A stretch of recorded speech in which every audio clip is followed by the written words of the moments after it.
네, 난 남자치고는 눈물이 많은 편입니다. 황순환 작가의 단편소설 소나기를 보면서 울었고, 올림픽에서 각종 한국 선수들 온갖 고생 끝에 금메달을 따는 순간에도 눈물이 났습니다. 한 개그맨이 자신의 고생감처럼 드러놓으며 눈물을 훔칠 때도 나도 눈물을 훔치며 음악을 듣다가 가사에 심취하며 울기도 합니다. 마음이 힘들 때 문득 나 자신을 돌아보면 눈물이 나기도 합니다. 그래서 나는 어렸을 때도 하도 많이 울었기 때문에 별명이 울보였던 적이 있었거든요.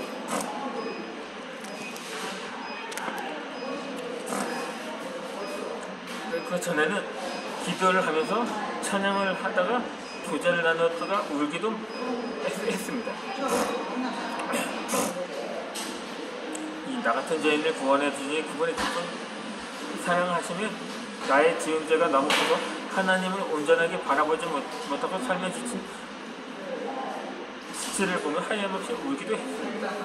언젠가는 회개 기도를 하다가 찢어질 때 너무 마음이 아파 울면서 기도시를 통성으로 채우기도 했습니다.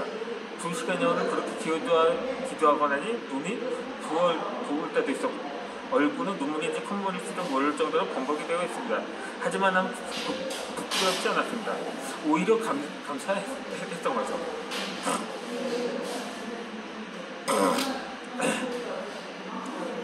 이렇게 재미있는 이야기를 들으면 웃음이 나듯이 슬픈 일이 있으면 우는 것도 당연한 것입니다. 여자들은 눈물로 남자의 마음을 움직이기도 합니다. 그런데 유난히 남자의 눈물은 훈배와 비난을 받기 있습니다. 특히 우리나라는 유교적 전통시장에서 자신의 감정을 드러내는 것에 대해 상당히 보수적이라고 합니다. 함부로 웃어도 안 되고 눈물을 흘리는 것은 거의 금기시 되어 왔습니다. 남자는 평생 3번만 울어야 한다는 말이 있을 정도인 거죠.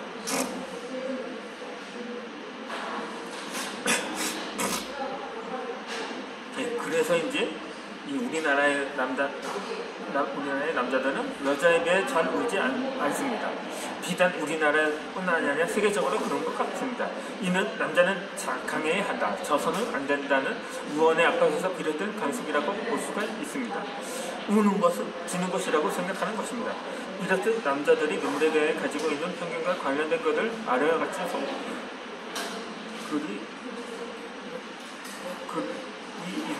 이는 생략하도록 하겠습니다. 정말 어렸을 때는 울면은 계집애 같다는 말이 가장 듣기 싫습니다. 그래서 억울하거나 서러운 일이 있을 때는 아무도 보지 않는 곳에서 혼자 울곤 했었죠. 다른 남자들 역시 씩씩거리면서 간신히 눈물을 삼키는 모습을 참 많이 보았습니다. 반면에 여자애들은 조카를 얼굴에 모아 우는 모습이 익숙했을 뿐더러 때로는 귀엽고 사랑스럽기까지 했습니다. 그런데 남자의 눈물만은 예외였습니다. 같은 눈물인데도 남자의 눈에서 나오는 눈물과 여자의 눈에서 흘러내리는 눈물이 의미는 그렇게 큰 차이가 있었습니다.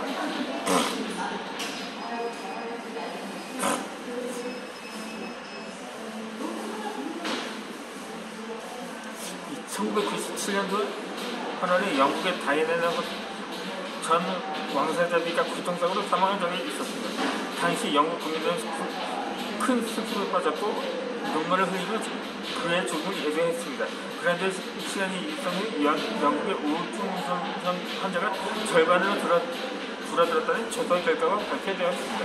이 현상을 두고 심리학자들은 다이애나 전 왕세자비의 죽음으로 인해 흘린 눈물이 영국인들의 스트레스와 우울 증세를 완화시키고 진선시켰다는 것입니다. 이처럼 눈물을 통해서 카타르시스를 얻는 것을 다이애나의 효과라고 부릅니다. 일반적으로 여자는 남자보다 수명이 길다고 합니다. 이에 대해 미국의 알츠하이머 치료 연구센터에서는 여자들이 감성적이고 눈물을 잘 흘리기 때문이라는 보고서를 발표했습니다. 평균적으로 여자들이 남자들보다 우는 횟수가 5배 정도 많은데 여성의 85%는 울고 나면 심신의 상태가 좋아진다는 것입니다.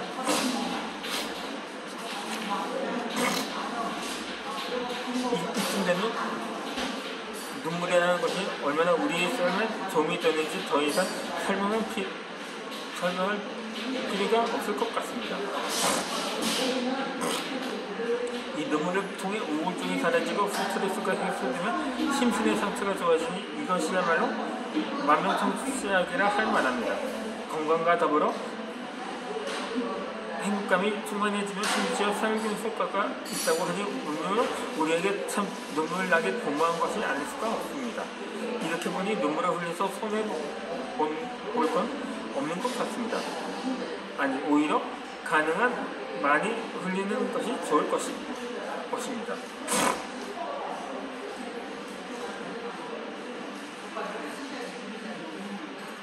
그래도 요즘에는 남자의 눈물도 세상 것과는 많이 나온 것 같습니다. 텔레비전을 보면 쇼츠나 예능 프로그램을 통해서 남자 트렌드들이 이런저런 이야기를 하면서 눈물을 흘리는 모습을 꽤 자주 볼 수 있으니 말입니다. 육아 프로그램에서 아이들을 돌보다가 눈물을 흘리는 한 인기 연예인의 모습이 사람들의 마음을 감정시키기도 하고 자신의 반려견이 쫓아 우열하는 한 남자 연예인의 모습이 인터넷에서 이슈가 된 적도 있습니다. 그들의 눈물은 그 어떤 착한 행동보다도 사람들에게 더 깊고 강렬한 인상을 남기기에 충분했습니다. 이젠 한국에서도 남자들이 그래도 좀 울 수 있는 여건이 갖추었나 봅니다. 성경에는 눈물의 이야기가 많이 나옵니다. 눈물하면 떠오르는 성경의 인물 누가 봐도 예레미야 선지자입니다. 하도 많이 울어서 그에게는 눈물의 선지자라는 별명이 붙어 있습니다. 얼마나 울었던지 눈물이 시내처럼 흐르고 밤낮으로 그치지 않았다고 성경은 말하고 있습니다.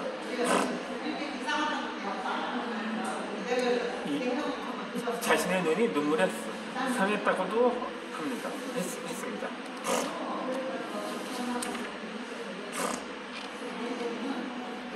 눈물에 눈이 상했다는 말은 눈이 쇠하여지고 심지어 눈이 멀 정도로 울었다는 얘기입니다.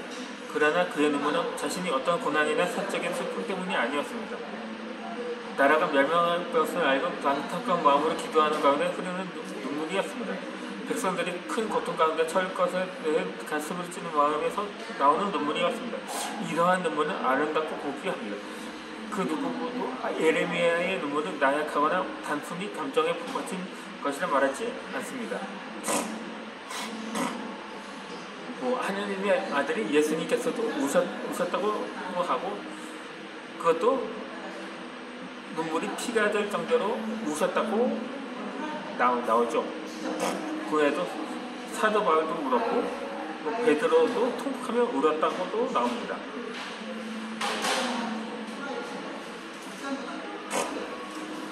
또 다윗도 많이 울었다고 언급하고 있습니다.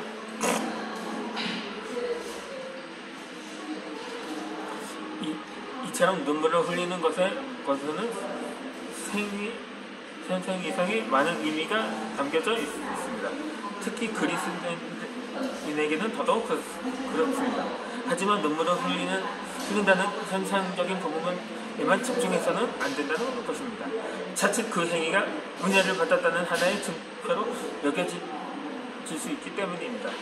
개인의 영성이나 마음의 상태와는 상관없이 눈물을 흘리는 모습은 주변 사람들에게 마치 그 사람이 거룩하고 영적이며 깊은 은혜를 체험하고 있는 것처럼 보이기 마련입니다.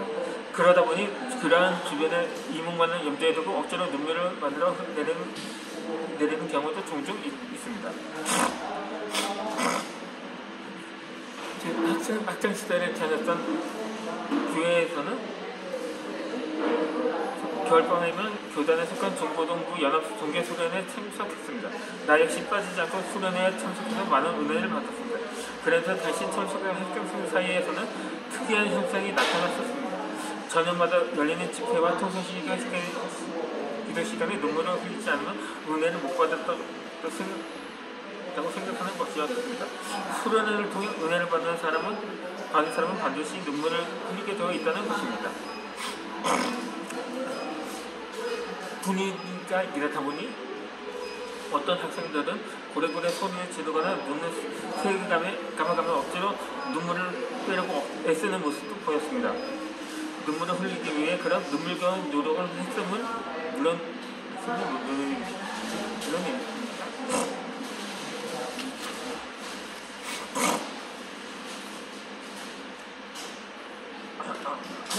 한편으로는 눈물 한 방울도 나지 않는 학생들은 낙심을 해서 아무 말도 못하고 멍하니 앉아있거나 예배실을 나가는 경우도 있었습니다. 자신은 마음이 강박해서 은혜를 받지 못했다고 자책을 하는 친구들도 있었습니다. 그런 모습을 나름 안타깝게 여기며 먼저 폭포수 같은 눈물을 쏟은 친구들이 달려가 그 친구들을 붙들며 통성으로 기도하는 모습도 볼 수 있었습니다.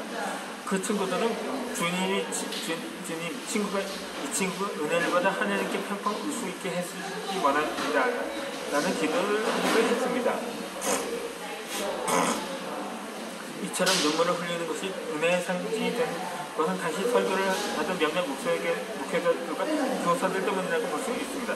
설교 때나 모임을 가질 때 은혜 중에 은혜 받은 자들이 눈물이 나온다는 메시지가 전해졌습니다. 그리고 실제로 많은 학생들은 눈물을 흘리기도 했기에 눈물이 나오지 않으면 마치 마음이 강박해서 그런 것처럼 생각할 수밖에 없는 분위기였던 거죠. 그런데 웃지 말라고 하면 더 웃음이 나오고 먹지 말라고 하면 더 먹고 싶어진다는 게 사람들의 심리라고 하더라고요. 마찬가지로 눈물을 흘려야겠다고 생각하면 오히려 더 눈물이 나지 않는 경우도 있습니다. 말씀의 감정을 받고 하나님의 은혜로 인해서가 아니고 기도 가운데 자신의 죄를 깨닫고 진정 자신이 용서받지 못한 죄임을 통해하는 마음에서가 아니라 다른 사람의 시련점에 눈물을 흘려야 한다는 그 황당한 상황은 하지만 그때 그것이 정말 은혜를 받는 것인지는 알았습니다. 어린 시절은 그렇게 큰 착각 속에서 신앙생활을 하기도 했던 것입니다. 저는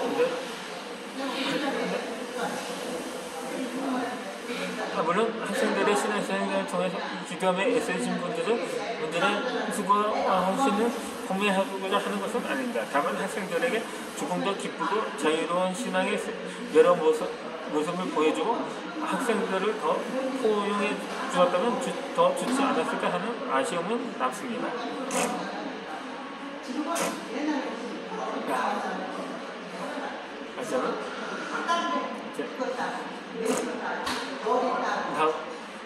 오늘 영상은 여기서 마치고 이제 추석 연휴를 지난 뒤에 다시 찾아뵙도록 하겠습니다.